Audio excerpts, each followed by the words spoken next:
Good evening, everyone. Welcome to the City Waterloo Council meeting, Monday, December 16th, 2019 at 6:30 p.m. We would like to begin by acknowledging that the land on which we gather today is the land traditionally used by the Haudenosaunee, Anishinaabe, and Neutral people. We acknowledge the enduring presence and deep traditional knowledge and philosophies of the Indigenous people with whom we share this land today. And as good stewards of this land, we're going to be taking a look at the stormwater program with Jessica later on, so we'll be looking at that. Disclosure of pecuniary interest and general nature thereof. Seeing none, a moment of reflection. At the beginning of this council meeting, we pause to think about the needs of our community. May we show wisdom and compassion in all our decisions. Next up is the approval of minutes. We have a couple sets of minutes there from the special council meeting as well as the regular council meeting. Moved by Councillor Reith, seconded by Councillor Freeman. All those in favor of the minutes? That's all of us. Thank you. Reports of committees to report committee of the whole, report of the FSP committee. Moved by Councillor Hanmer, seconded by Councillor Henry. All those in favor? So all of us, thank you. Next up, presentations. And first up is the reconstruction of Larch Street as a living street with Mike Lupsa and Karen Anderson. Welcome.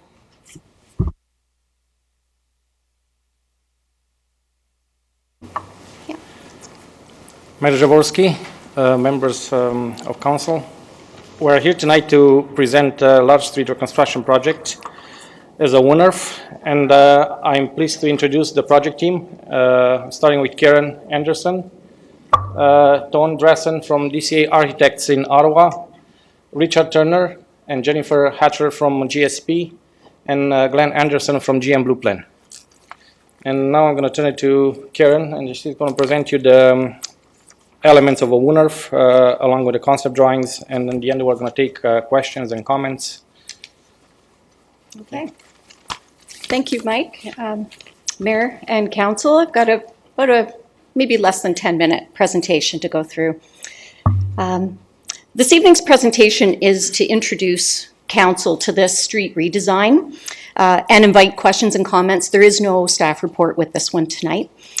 Once we receive your input, we will then incorporate it into our final design, which will be tendered in the new year.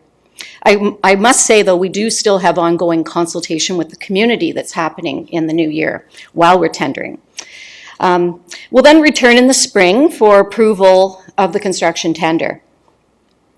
Once constructed, this new Larch Street will be like no other street in Waterloo or the region at this time. I'm going to start with some of the background on this very unique design, which is called a WUNRF. Some of you may be familiar with it. WUNRF is a Dutch word for living street. The design of a WUNRF is very different than, than your typical street, where vehicles and pedestrians on a normal street are separated into their own designated zones. In a WUNRF, or a shared street design, the pedestrians take priority, and the vehicle, the motorist, are mainly a guest on the street, along with the pedestrians. WUNRVen, which is the plural, hope I'm saying that right, are very commonplace in the Netherlands. They've been around since the 1970s. This image on this slide shows some of the design principles for a WUNRF. There's very minimal distinction between the pedestrian and the vehicular zones. The street is pedestrian focused. There are different surfaces and colors and textures that will be used to calm the traffic down. We're targeting a 15-kilometer speed on this street, and the street's 100% accessible. There are no curbs on the street. Okay, so a little bit of background on the planning decision for Larch Street as a WUNRF. The idea was first proposed and approved by Council in 2012 in the Northdale Land Use and Community Improvement Plan report. And then in 2016, the Northdale Neighborhood Streetscape Master Plan that Mike Lupsa was the PM for further reinforced the WUNRF plan for Larch Street. Both of these studies included extensive community consultation, and we are now at a stage of detailed design of the WUNRF and plans for constructing it next spring. This is an aerial view that shows us why Larch Street was identified as a WUNRF in that Northdale study. The street's very short. It's only 140 some meters in length from Hickory to Balsam. And it serves as a street corridor between the WLU campus to the north and the south, between the North Campus and the Lazaretus School of Business to the south.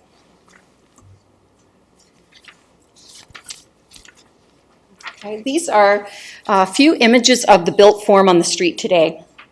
It's almost completely redeveloped. I think the one development is just being finalized right now.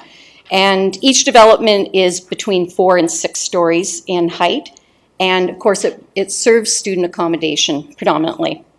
The street is not flat. The elevation of the street peaks in the center with a gentle slope declining to Hickory and to Balsam Streets. Okay.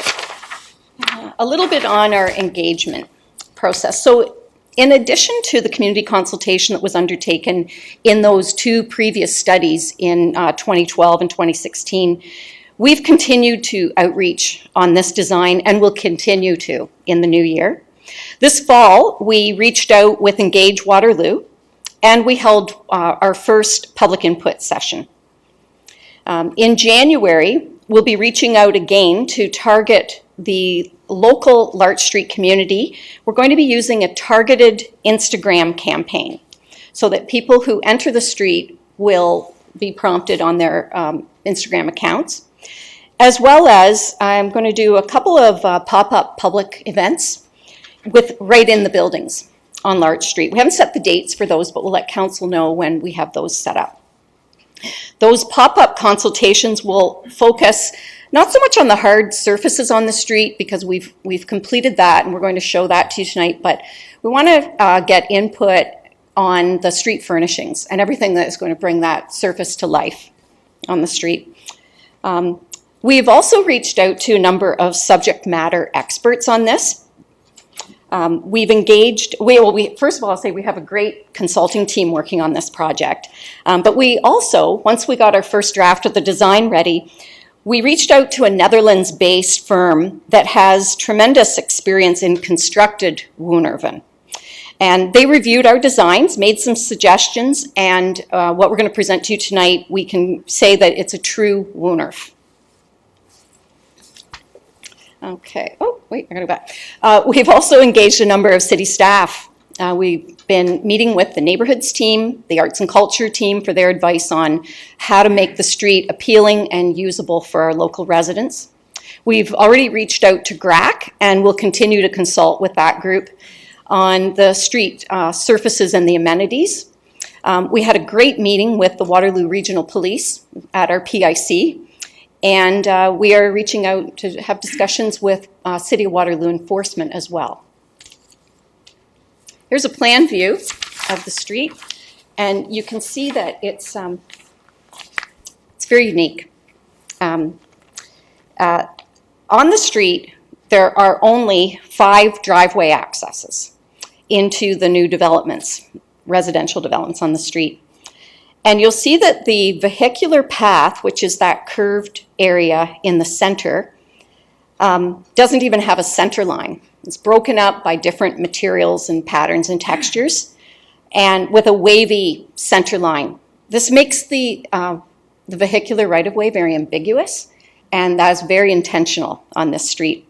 So the motorist will be channeled through this curved right-of-way on this mix of materials and colors and textures, and it will slow the vehicles down.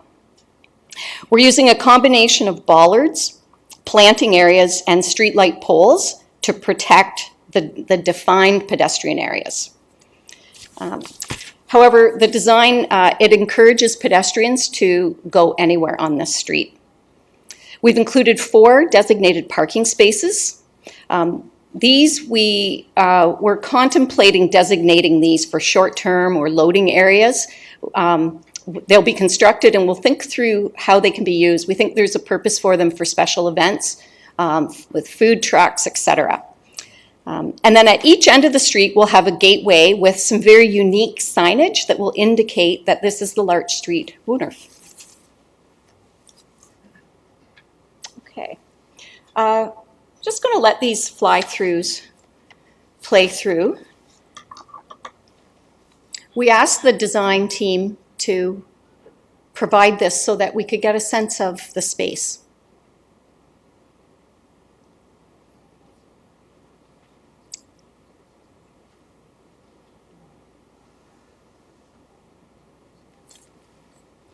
Okay, I'll move to the second one. We do have some low retaining walls. They're actually like a curved seat wall in the plan.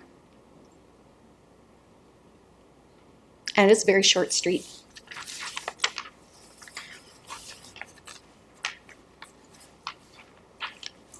Okay. Okay, I just want to feature some of the unique elements of the design. I mentioned the gateways at each end at Hickory and Balsam. I mentioned there's no curbs. The only edges are the low retaining walls. That vehicular zone is intentionally curved, lots of textures and materials. And in fact, there's no asphalt surfacing on this street whatsoever. We're using bioswales to capture the stormwater, and we have soil cells for the trees and vegetation. As I mentioned earlier, the site furnishings are not quite finalized yet. We want to reach out to the community with a package of, maybe there's 3 different packages that they'll take a look at and let us know about that. And that finalizes what we wanted to present. Oh, wait, no, we'll do the timeline. Sorry about that. So tender will go out in January. And we're still going to continue with the community consultation in January and February. We will be able to award the tender in March. We'll do a construction PIC for the community because this will have an impact in that neighborhood. And construction is targeted to start in May and be completed by August of next year. Okay. Myself and the team, we're happy to answer any questions that council might have at this time. Excellent. Thank you, Karen. Questions for the presentation? Councillor Bonagor first. Councillor Vasic. Through you, Mayor Jaworski.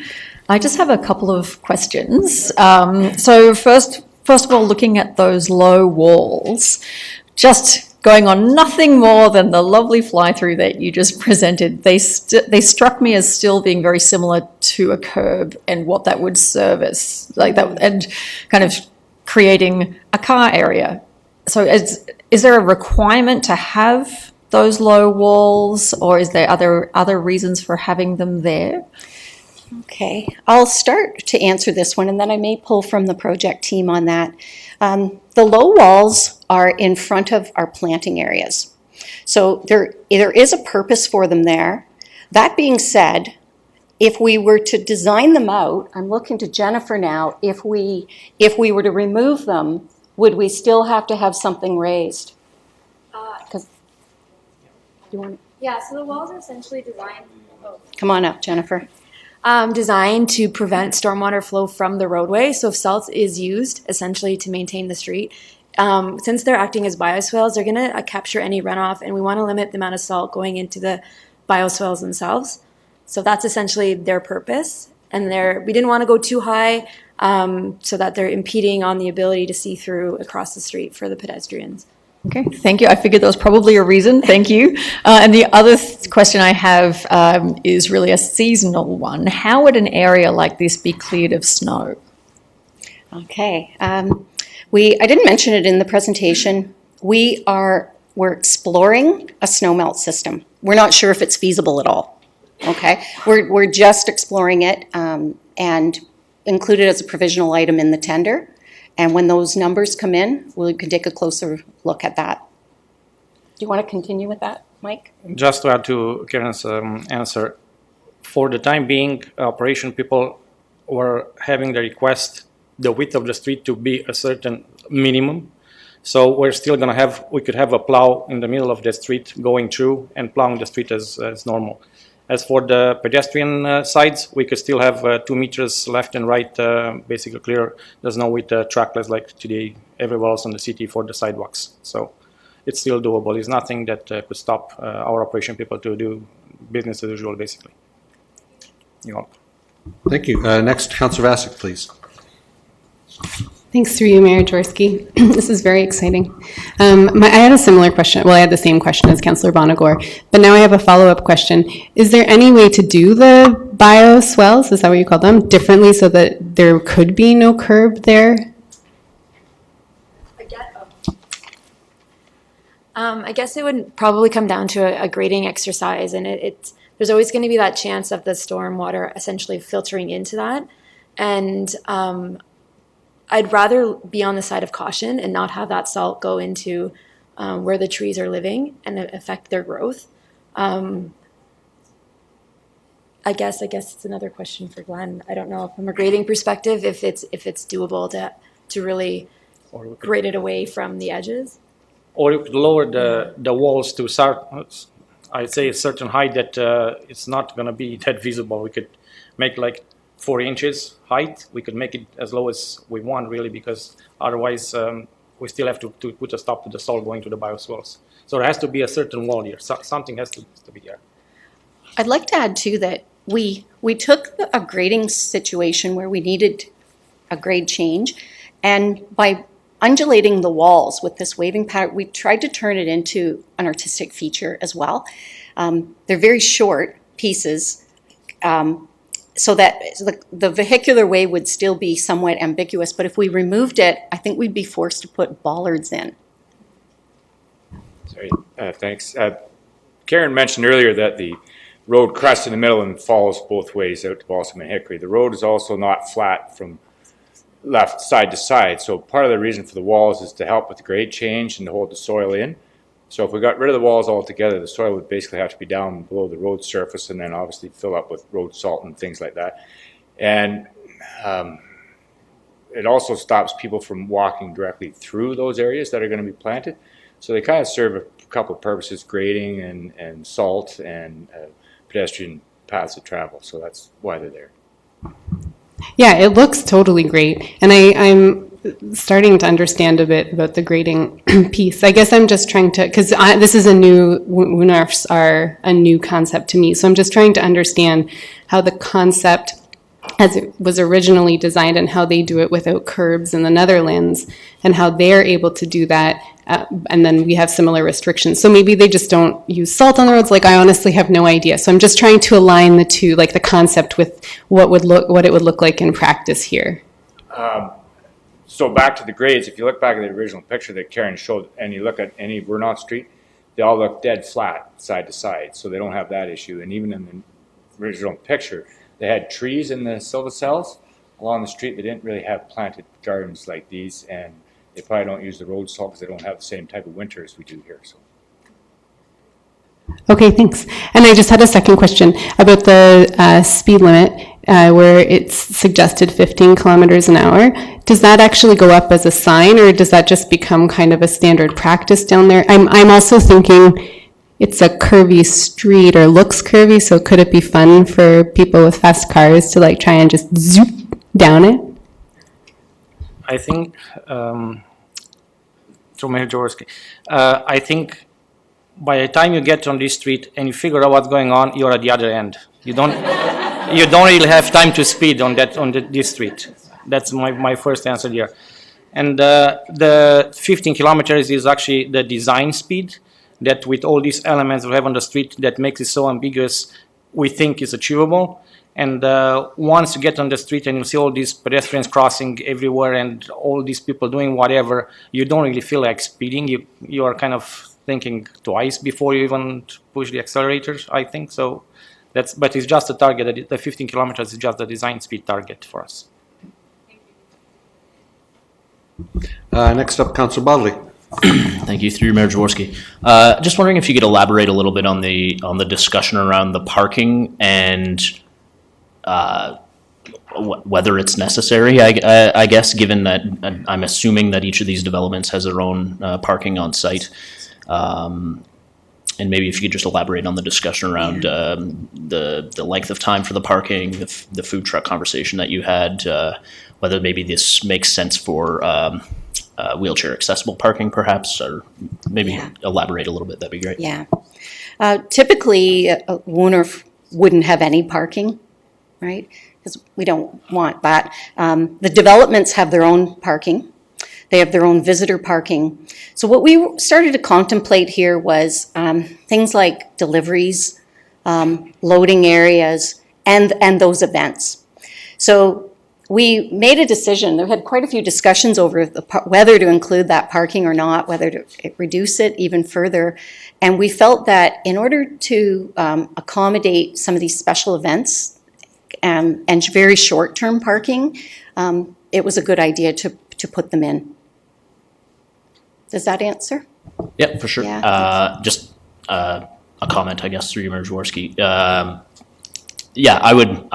Hopefully, we'll continue to contemplate this and the actual use of it, because I would hate to see these sort of be identified as long-term parking for guests. And I think how they are signed, if that is indeed our what we envision for these, how they're signed, loading zones, deliveries only, this type of thing, I think is going to be really important. To your point, the first thing I thought of when you said that is, do Wooners even have parking? So. Appreciate the feedback, though. Thank you. Thank you. Last call for questions or comments? Councillor Henry. I thought I'd wrap in terms of this. There's no decision on this. This is going forward, and we'll see the tender soon in the new year, and that'll be exciting. I wanted to thank the team, which is an unusually large team for a road reconstruction project, because it is not just a road reconstruction project. It's a public space project that happens to have cars that will come through it from time to time.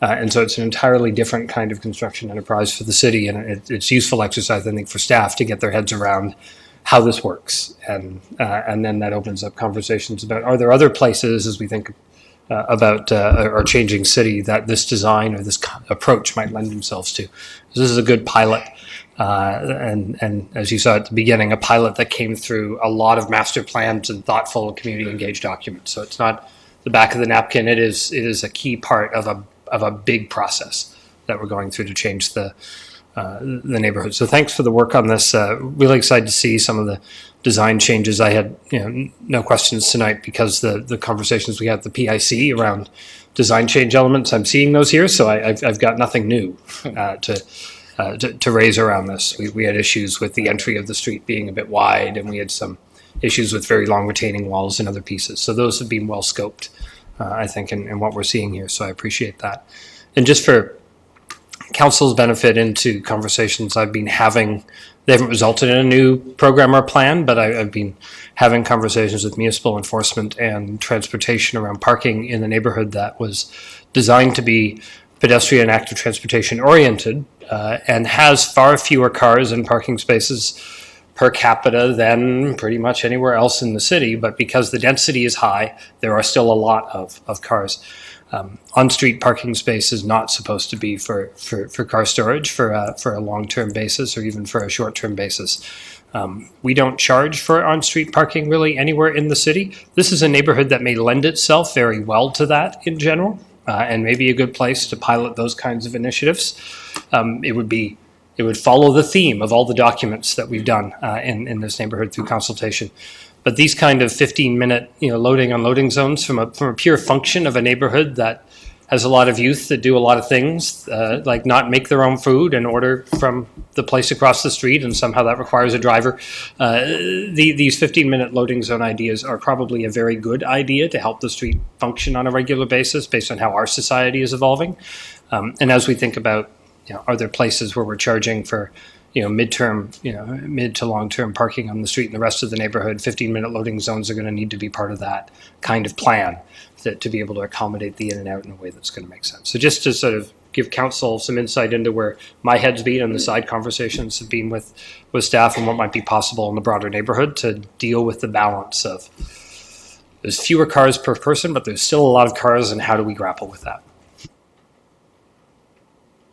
Excellent. Thank you, Councillor Henry, and thank you to the team who are working on this, but don't make it too good. Everybody will want one of these, and we can't afford it. So anyway, do a good job, but not too good. Anyway, thank you. Thank you. Thank you. Next up is delegations, of which we have one. Accessibility of sidewalks during winter. Kate Glasson. Welcome, Kate.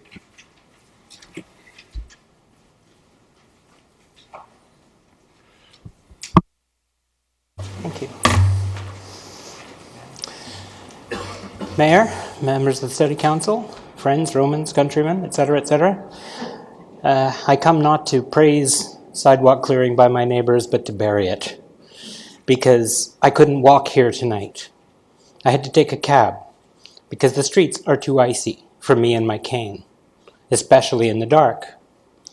So I went yesterday when I decided last week that I was going to do this. And yesterday I decided that it was probably a good idea if I spent 10 minutes on research, so I did. In that 10 minutes alone, I found this list. Kenora, Oshawa, Red Deer, Whitby, Halifax, Newmarket, Oakville, Montreal, Burlington, Kingston, Pickering, Moncton, St. John's, Richmond Hill, and Kamloops. These are all cities that clear the sidewalks for their residents. All right? They're small cities, they're big cities, they're every size of city.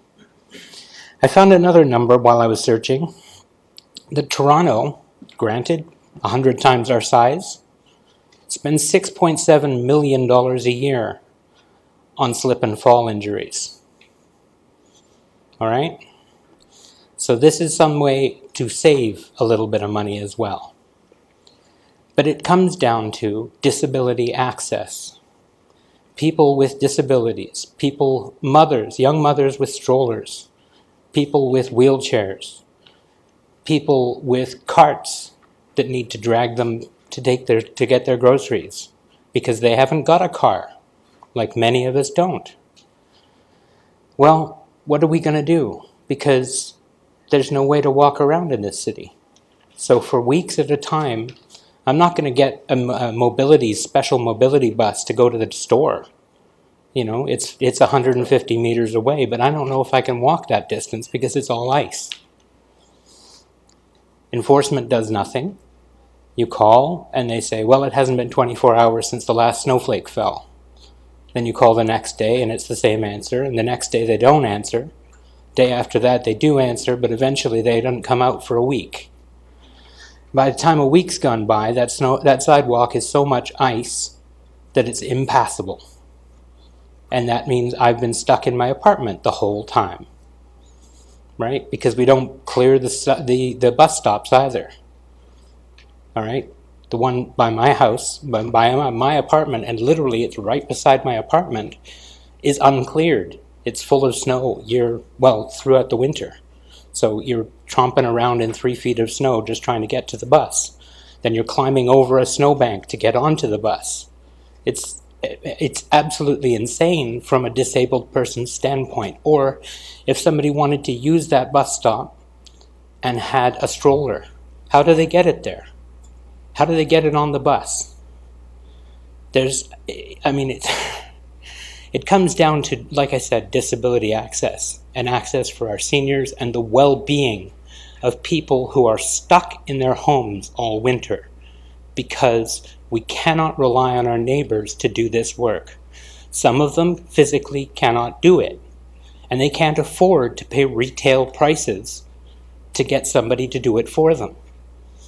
And this is the situation where government should step in, because it's too expensive for people to do this on their own. It costs too much. It costs too much physical effort for people as well, for some people. And some people are just lazy and selfish. But they get away with it. They get away with it in this city, and they get away with it for days and weeks on end because of the way that the enforcement is set up. So either we have to come down with some kind of ironclad enforcement, which I think is not the way this city would like to see itself governed.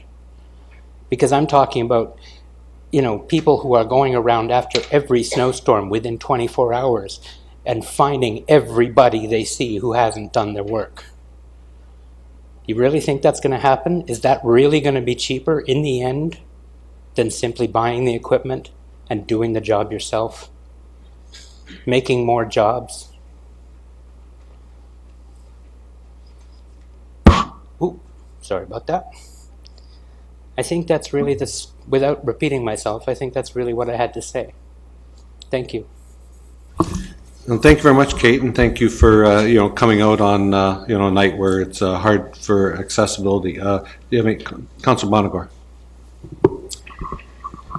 Through you, Mayor Jaworski, first of all, as your ward councillor, I would very much like to thank you for coming out and speaking with us tonight. It's a huge issue, and it's one that we are grappling with, but I think the more we hear from the people who are directly impacted, the better our decisions will be.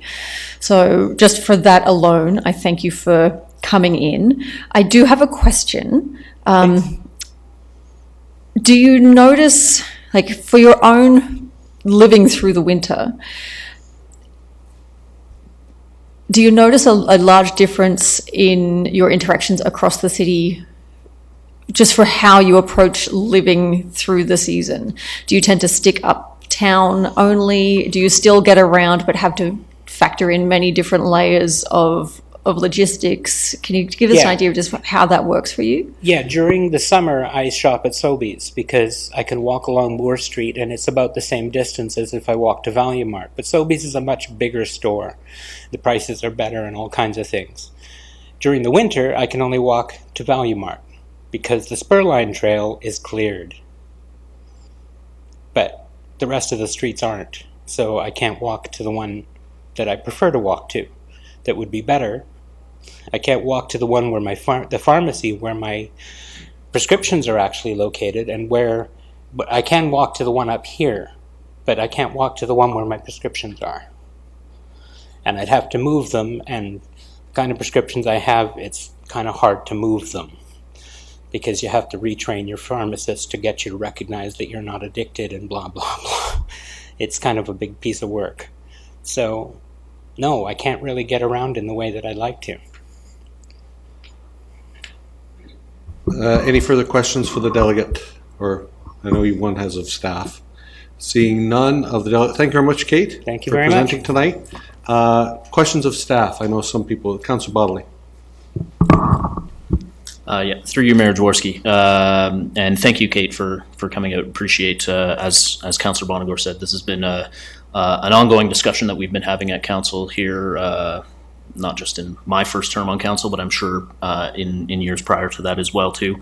And I had intended on asking a few questions as budget season was coming forward around this topic anyways, and since you've come forward this evening to talk about it, I thought I'd maybe bring forward a few things with the caveat that I haven't completely read all of the budget yet. So a few questions, and again, through you, Mayor Jaworski, to Commissioner Dykstra, if I could. So I'm just wondering if maybe you could start out with talking about what would some of the operational challenges be that we would be dealing with at the City of Waterloo if we were to look at broader citywide rollout of sidewalk clearing? Through you, Mayor, to the councillor. With us Canadians experience winter weather, the ups and downs of the freeze-thaw cycle is definitely one of our biggest operational challenges. You can just see what this weekend brought. The quick turnaround with the freeze-up has made it a challenge, and as we would be doing broader snow removal on sidewalks, that would definitely be a challenge. If we can get assistance from that there is some benefit of that. Operationally, too, more equipment would be required for us to undertake this work. Our current fleet is doing the approximately 120 kilometers of sidewalk right now that we're responsible for in an overall network close to 450. So that equipment need would be there. As council has debated and had discussions around climate and our role in supporting climate positive change, how salt plays into that factor and our use of salt in delivering those services, we would have to consider as well. Timing is of the snowfall is important as well. Early mornings can create a challenge with respect to high use versus evening. So all those factors contribute to the challenge for operations on sidewalks. Logistically, too, our primary service center is on the east side of town, and getting across town delays as a result of that travel time too, and expediting greater service. Within the budget, there is some consideration for west side salt facilities, and that's before council as part of the budget process, so note that. So a number of things around timing, weather, the equipment needs would have to be considered, resources as well as part of any broader service level. Okay, thank you. And then a couple of follow-ups, if I can, again through you, Mayor Jaworski. Setting aside the budget for a second, is there anything within either business planning or within the recently completed winter control modernization review that sort of addresses the idea of a priority network of sidewalks or of broader sidewalk clearing throughout the city? Yes, the update was provided on winter optimization to council a couple of weeks ago, and some things that step out or stand out, just looking at how we can prioritize our equipment. That's one opportunity if there's some off-season equipment that we could maybe utilize. So looking at that as potential to expand our resources as well.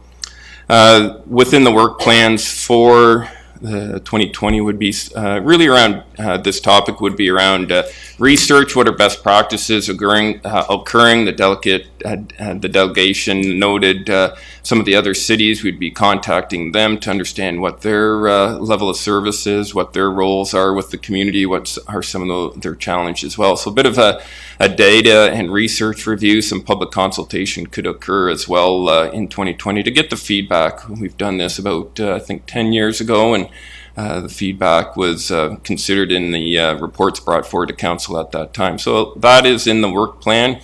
Within the current term of council, if there are some considerations for advancing perhaps a pilot, but none is scoped out at this time. Okay. Thank you. You stole my thunder on my next question, so I'm going to ask them again, but I'm maybe going to combine them. So I guess if for this council, we've talked about this at around the council, around the horseshoe, a number of us around the horseshoe throughout the entire year. It's been a focus of ours, and so if the end goal for the city, if the end point was citywide sidewalk clearing, how do we get there? What you spoke to some of them. What are some of the interim initiatives that we need to look at, given some of the operational challenges that you spoke to? Do we need, as part of the forthcoming 3-year budget, do we need to be implementing some sort of a funding set aside for a pilot in year 2 or 3 of the budget in order to get there? In your opinion, if the end point was citywide sidewalk clearing, how do we get there? Great question. The importance of research data to make informed decisions, that's the number one priority. Understanding where the public is at with this issue. Yes, delegations have come forward. We're getting a sense, maybe some scope and scale of deliverables that we could benchmark and get some feedback on. That would be the initial step that we would undertake. There is our neighbors to the south, they're doing some work, understand that and the outcomes as well. We are part of a regional road network. We support them by providing services. Maybe the service and scope of service within that road maintenance agreement would have to be looked at and considered to include some sidewalks as well. And getting a sense of what we could do within maybe some estimates brought forward to help council through the budget process to understand maybe scope and scale, linear kilometers, what that could include. It's a starting point at this time, councillor, and to the rest of council. We can do some homework if council so desires over the next month and help with business plan conversations from community services, as well as moving into the budget day discussion. Links to active transportation. There's a number of items being brought forward, and whether there's some connections there, staff both in community services and integrated planning and public works. My counterpart, Mr. Rapp, would take a look at that and see where we can come forward with some suggestions. Excellent. Thank you, Commissioner Dykstra. And to Councillor Vasek. Go ahead. Thanks through you, Mayor Jaworski. I can't recall if we have had a briefing note on this topic, and would it be reasonable to request something like that? Is that kind of what you're suggesting? Through you, Mayor, to Councillor Vasek, through the budget process, there is opportunity for some questions through well, you've started it now ahead of time, but I anticipated through our budget, our business plan presentation when we had been having some discussions, there would have been some requests there, and we would have responded with a series of your question, our answer, and that's where we can build that.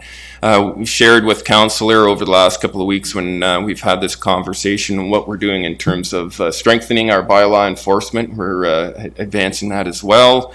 We're looking at improvements we've built into the uptown along King Street to address that. So those perhaps are some of the initiatives that you recall most recently that we've shared with council, that there have been some move forward pieces. Thanks. I was also curious because you mentioned 10 years or so ago you did some research on this. Correct. So I'd be curious to know, even if is that something you could